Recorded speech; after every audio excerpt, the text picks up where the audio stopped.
நான் கல்யாணம் பண்ணிக்க போற பையன் கண்ட கண்ட பொண்ணுங்களோட பல்லு இழிச்சிட்டு இருந்தா? மயூரி, அவங்க கண்ட கண்ட பொண்ணு கிடையாது, அம்ருதா. இனிமே என்ன பண்ணலான்னு இருக்கம்மா நீ? அந்த குடும்பத்துல ஒருத்தி ஆகணும்னு நினைக்கிறேன் குருவே. அது எப்படிமா முடியும்? முடியும். நான் அந்த வீட்டு மருமகளாகணும்னு முடிவு பண்ணிட்டேன் குருதேவா.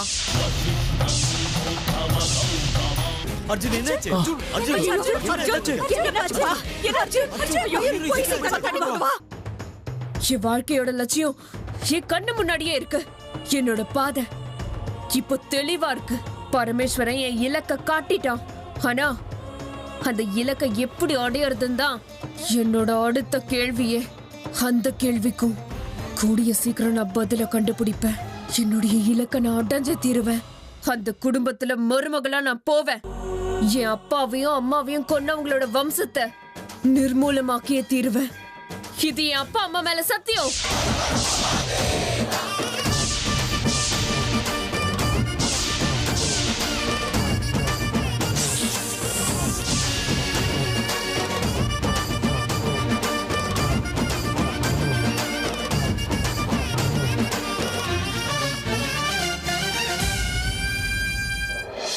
மாமா, சின்னத்தை எங்க?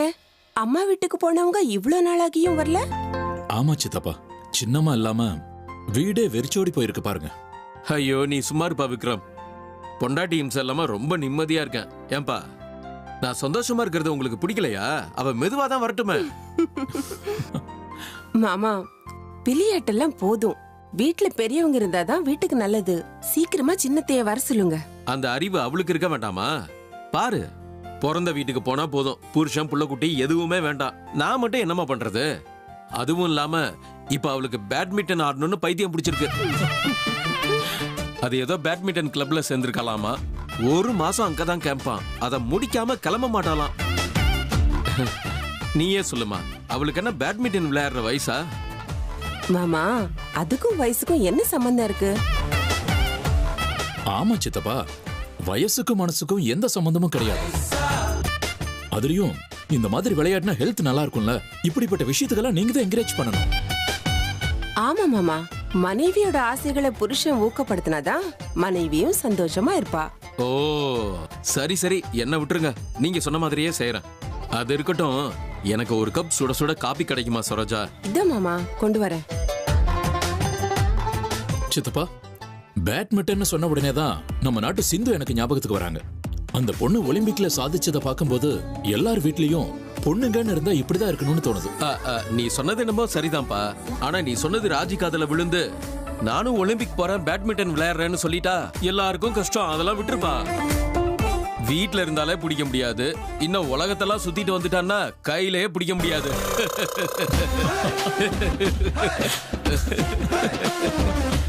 என்ன ஆச்சு? சித்தப்பாவும் மகனும் இவ்வளவு நல்லா சிரிச்சிட்டு இருக்கீங்க, என்ன விஷயம்? அது ஒண்ணும் இல்லம்மா சரோஜா, நம்ம ராஜி ஒலிம்பிக்ஸ்க்கு போய் பேட்மிண்டன் ஆடினா எப்படி இருக்கும்னு இமேஜின் பண்ணி பார்த்தேன். சிரிப்பு வந்துருச்சு. அப்படியா? வாமா. அமிர்தா, வாமா உட்காரு. காஃபி குடிக்கிறியா? வேண்டாம். அமிர்தா, என்னாச்சுமா அவனுக்கு? ஒரு மாதிரியா இருக்க, விஷயம் என்னமா? யாராவது ஏதாவது சொன்னாங்களாமா? ஏன் இவ்வளவு டல்லா இருக்க? அது உங்க 2 பேர்கிட்டயும் நான் ஒரு முக்கியமான விஷயம் பேசணும்பா. முக்கியமான விஷயமா? என்ன?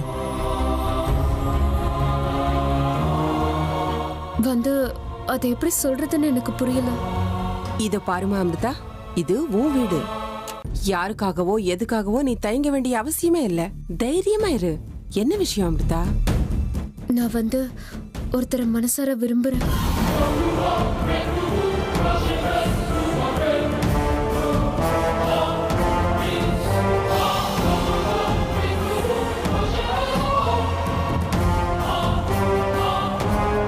அட, இது என்னது? புதுசா ஒரு கதை கட்டி விடுறா. அமிர்தா, நீ நிஜமா தான் சொல்றியாமா? அமிர்தா, நீ உண்மைதான் சொல்றியா? ஆமாப்பா, நான் ஒருத்தரை மனசார காதலிக்கிறேன். அவரையே கல்யாணம் பண்ணிக்கணும்னு முடிவும் பண்ணிட்டேன். நீங்க எனக்கு துணையா இருப்பீங்களா? என்னம்மா அமிர்தா இப்படி எல்லாம் கேக்குற? நாங்க உனக்கு துணையா இல்லாம இருப்போமா? எனக்கு இதை விட சந்தோஷமான செய்தி வேற என்ன இருக்க போகுது சொல்லு. அமிர்தா, நீ என்ன முடிவெடுத்தாலும் சரிம்மா, எங்க 2 பேருக்கும் சந்தோஷம்தான். ஏன்னா நீ புத்திசாலி பொண்ணு, சரியான முடிவு தான் எடுப்ப. உனக்கு ஏத்த நல்ல பையனை செலக்ட் பண்ணிருப்ப. அந்த நம்பிக்கை எனக்கு இருக்குமா. இவளே ஒரு பாம்பு, ஒரு மலைப்பாம்பையோ காளிங்க சர்ப்பத்தையோ தான் விரும்புவா. பாம்புக்கு பாம்பு தானே ஜோடி. கன்றாவி.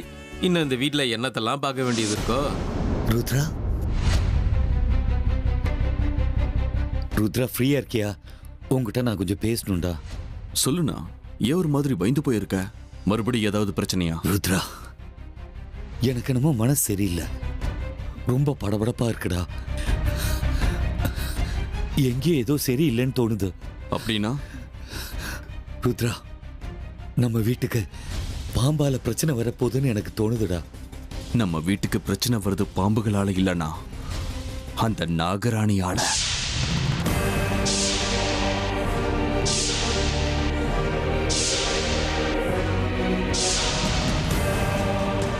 என்ன நாகராணியா? நீ என்ன சொல்ற ருத்ரா? ஆமாண்ணா, நம்ம சாகடிச்சோம்ல அந்த நாகராஜா நாகராணி, அவங்க பொண்ணுதான் இந்த நாகராணி. அவதான் நமக்கு திரும்ப திரும்ப பிரச்சனை கொடுக்கறா. அது மட்டும் இல்லைண்ணா, அன்னைக்கு என் ஃப்ரெண்டு ராஜு செத்து போனான்ல, அந்த உருவத்தை மாத்திக்கிற ராஜநாகம் என் உருவத்திலேயே போய் அவன் கையாலேயே அவன் கழுத்துல இருக்கிற தாயத்தை கழட்ட வச்சு அவனை கொன்றிருக்கா. ருத்ரா, நீ என்னடா சொல்ற? ஆமாண்ணா, ஆனா நீ பயப்படாத. அந்த நாகராணியால நம்மளை எதுவும் செய்ய முடியாத. பாபா மூலமா இந்த வீட்டுக்கு பாதுகாப்பு கவசம் போட்டாச்சு. அவளால இந்த வீட்டோட கேட்டை கூட தாண்டி வர முடியாத அளவுக்கு நான் பண்ணிட்டேன். நீ தைரியமாயிர. இல்ல ருத்ரா, தைரியமாயிருனா. ஆனா ஒரு விஷயத்தை மட்டும் நல்லா ஞாபகம் வச்சுக்கோ, எந்த காரணத்துக்காகவும் கழுத்துல இருக்கிற தாயத்தை கழட்டவே கூடாது. ஏன்னா அந்த தாயத்தை நம்ம கழுத்துல இருக்கிற வரைக்கும் அவளால நம்மளை எதுவும் செய்ய முடியாத. தைரியமாயிருனா, பயப்பட வேண்டாம். இருந்தாலும் ருத்ரா, நம்ம அர்ஜுன் உயிருக்கு அந்த நாகராணியில ஆபத்து இருக்குமோன்னு தோணுதுடா. அர்ஜுன் உயிருக்கா? அது எப்படி உனக்கு தெரியும்?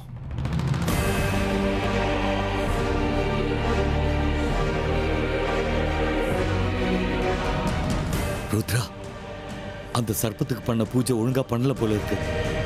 என் மனசு ஆணித்தனமா சொல்லுது, அவனுக்கு சர்ப்பதோஷ நிவாரணம் ஒழுங்கா பண்ணல. ஆனா என்ன நம்ம பேசிட்டு இருக்க? அப்படிலாம் எதுவும் கிடையாது. அமைதியா இரு. அதான் ஜோசியரே சொல்லிட்டாருல, அர்ஜுனுக்கு கல்யாணம் பண்ணிட்டா இருக்கிற தோஷமும் நிவர்த்தி ஆயிடும்னு. அதான் கல்யாணம் நெருங்கிக்கிட்டே இருக்குல்ல, மயூரி கூட அர்ஜுன் நிம்மதியா இருக்க போறான். நீ மனசு போட்டு குழப்பிக்காதனா, எல்லாம் சரியாயிடும். அந்த நாகராணியால நம்மளை எதுவும் செய்ய முடியாது, புரியுதா?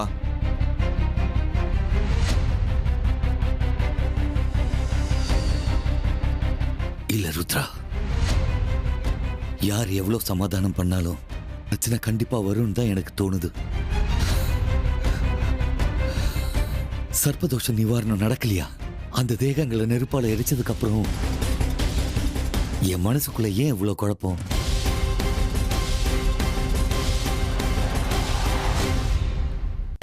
சரோஜா, நான் என் வாழ்க்கையில இவ்வளவு சந்தோஷமா இருந்ததே இல்ல. ஆமாங்க, குழந்தை இல்லாத நமக்கு அந்த குறைய போக்குன பொண்ணு இவ.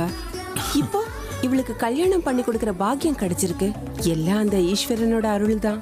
நான் இப்பவே சாமிக்கு நெய் விளக்கு ஏத்திட்டு வந்துடுறேன். சரோஜா, வரும்போது ஸ்வீட் கொண்டு வா. என்ன? சரிங்க சித்தப்பா, நான் இப்பவே மண்டபம் புக் பண்ணிடுறேன், ஏன்னா அப்புறம் கிடைக்காது. ஐயோ ஐயோ ஐயோ, எல்லாரும் பாம்புக்கு பால் தாண்டா ஊத்துவாங்க, இவங்க கன்னியாதானம் எல்லாம் பண்ணி கொடுக்க ரெடி ஆயிட்டாங்களே. களி முத்தி போச்சுடா சாமி. ராஜி கிட்ட சொல்லி புலம்பலான்னு பார்த்தா அவளும் பக்கத்துல இல்லையே.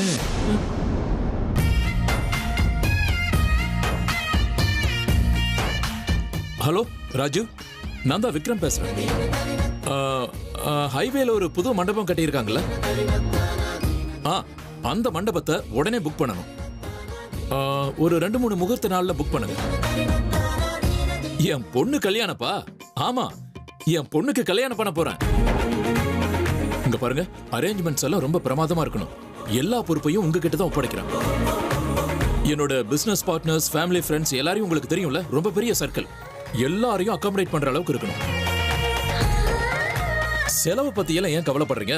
இது ஏன் பொண்ணு கல்யாணம். செலவு பத்தி நீங்க கொஞ்சம் கூட கவலைப்பட வேண்டாம். இங்க பாருங்க, இதுக்கு முன்னாடி இந்த மாதிரி கல்யாணம் எங்கேயும் நடந்திருக்க கூடாது. அந்த மாதிரி கிராண்டா பண்ணணும், ராயலா இருக்கணும். ஓகே மாமா, இந்தாங்க ஸ்வீட். என்னங்க, இந்தாங்க. அமிர்தா, முதல்ல நீ ஸ்வீட் சாப்பிடு. எழுந்துருமா, இந்தா சாப்பிடு.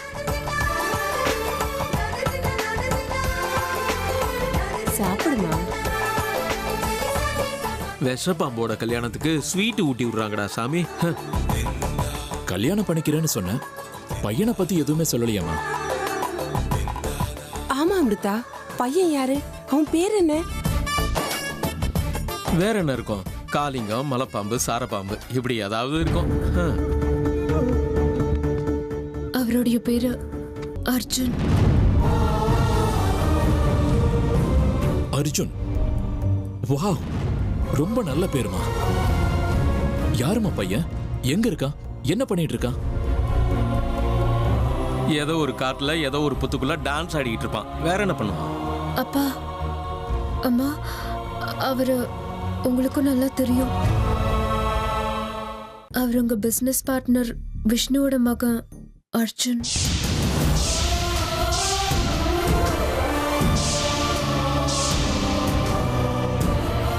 இதுக்கு முன்னாடி உங்ககிட்ட வேலை செஞ்சாரே, அந்த அர்ஜுன் தான்.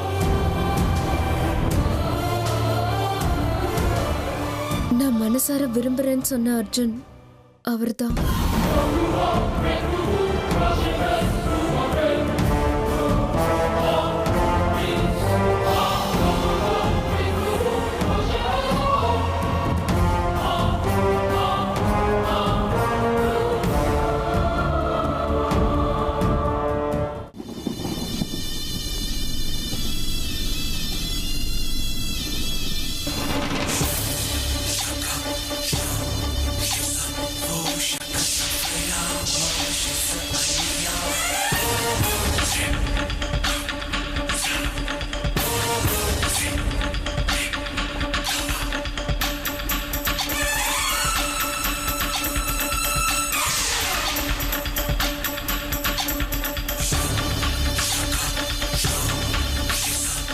நாகமணி இருக்கிற இடத்த இந்த பைரவன் தேடி வந்துட்டான்.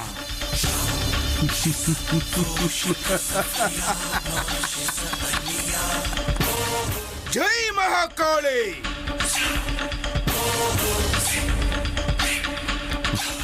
பாபா, வாங்க பாபா. பாபா, நீங்க இவ்வளவு தூரம் ஏன் வரக்கூடாதா? பக்தர்களை தேடி இந்த குரு வரக்கூடாதுன்னு நினைக்கிறியா? சச்சே, அப்படிலாம் ஒண்ணும் இல்ல பாபா.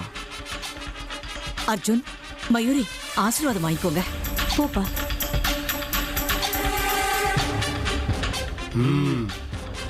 ஜெய் மகாகாளி.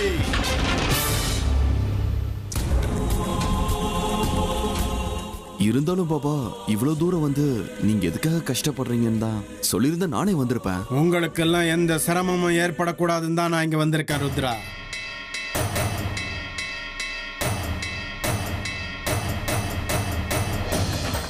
நீங்க என்ன சொல்றீங்க பாபா? ஆமா ருத்ரா, இந்த வீட்டுக்கு ஒரு பெரிய ஆபத்து வரப்போகுதுன்னு என் மனசு சொல்லுது.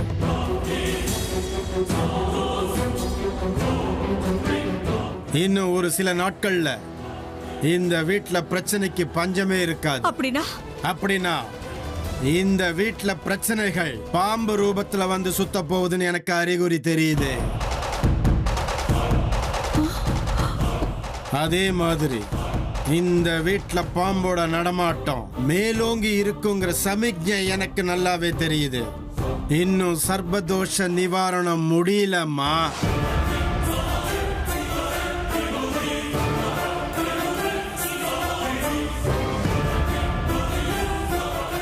ஐயோ கடவுளே, இப்ப என்ன செய்யறது? சர்ப்பதோஷம் போலியா?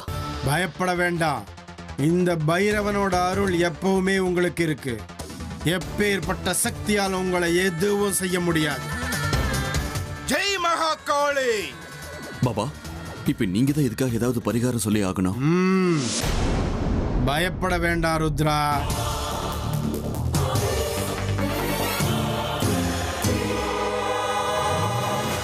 மகாகாளி.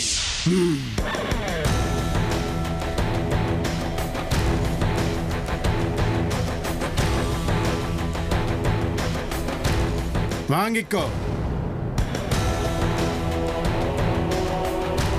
இதுக்கு முன்னாடி நான் கொடுத்த தாயத்தோட சக்தி குறைய ஆரம்பிச்சிடுச்சு. அதுதான் இதுக்கு காரணம்.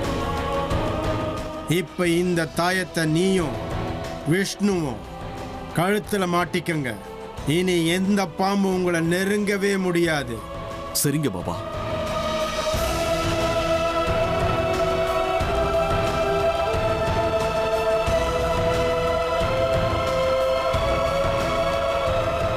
அப்படியே இன்னொரு விஷயம், இந்த தாயத்தை ஆபத்து இருக்கக்கூடிய உங்க நண்பர்களுக்கும் கொடுங்க.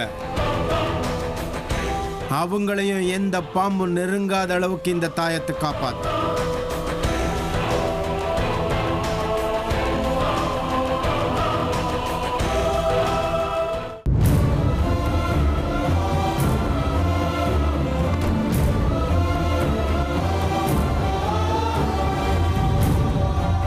என்னம்மா அமிர்தா இது?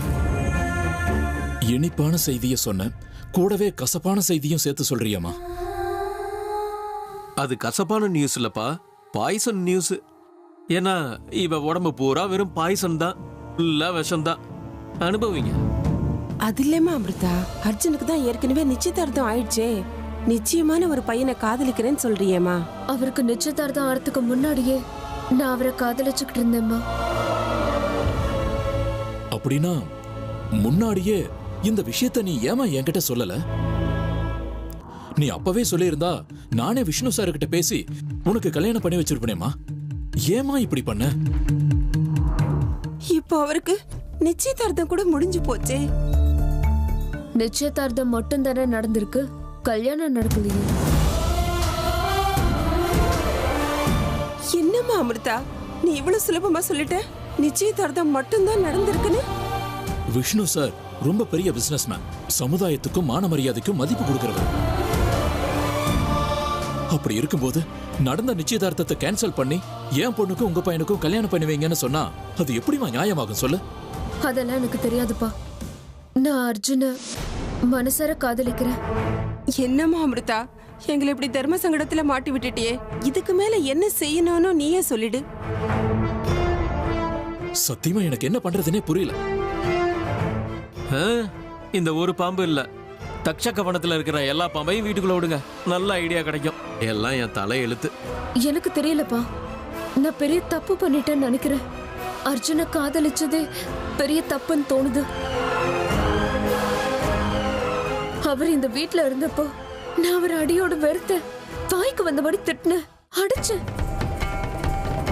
அவமானப்படுத்தின. ஆனா அவர் போனதுக்கு அப்புறம் என்னையே அறியாம அவரை காதலிக்க ஆரம்பிச்சிட்டேன். நான் எதை இழந்திருக்கேன்னு எனக்கு அப்பதான் புரிஞ்சுது. இப்ப அவர் தான் வேணும்னு தோணுது. அவர் இல்லாம எனக்கு வாழ்க்கையே இல்லைன்னு தோணுது. நான் அவர்கிட்ட நடந்துகிட்ட விதத்துக்கு அந்த ஆண்டவன் எனக்கு தண்டனை கொடுக்கறான்னு தோணுது. அப்பா அம்மா, ஒண்ணு மட்டும் நிச்சயமா சொல்றேன், நான் அர்ஜுனை தவிர இந்த ஜென்மத்துல வேற யாரையும் கல்யாணம் பண்ணிக்க மாட்டேன். எனக்கு அர்ஜுன் மட்டும் போதும், அவ்வளவுதான். இந்த ஜென்மத்துல அவர்தான் எனக்கு புருஷன். நான் முடிவெடுத்துட்டேன்.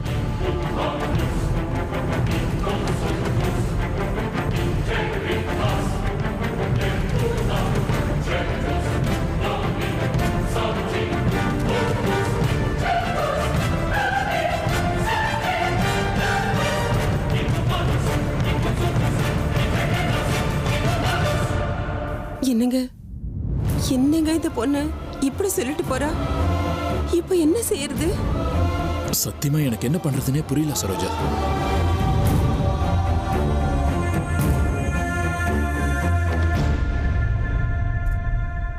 உங்க கூட இன்னொரு முக்கியமான விஷயத்தை பேசுறதுக்காக தான் நான் இவ்வளவு தூரம் வந்தேன். சொல்லுங்க பாபா, என்ன விஷயம்? இவங்க 2 பேரும் தானே கல்யாணம் பண்ணிக்க போற ஜோடி? ஆமா, இவங்க 2 பேருக்கும் நிச்சயதார்த்தம் பண்ணி முடிச்சிட்டோம். இந்த மாசம் 30ஆம் தேதி சரியா 12 மணிக்கு இவங்களோட கல்யாணம் நடந்தே ஆகணும்.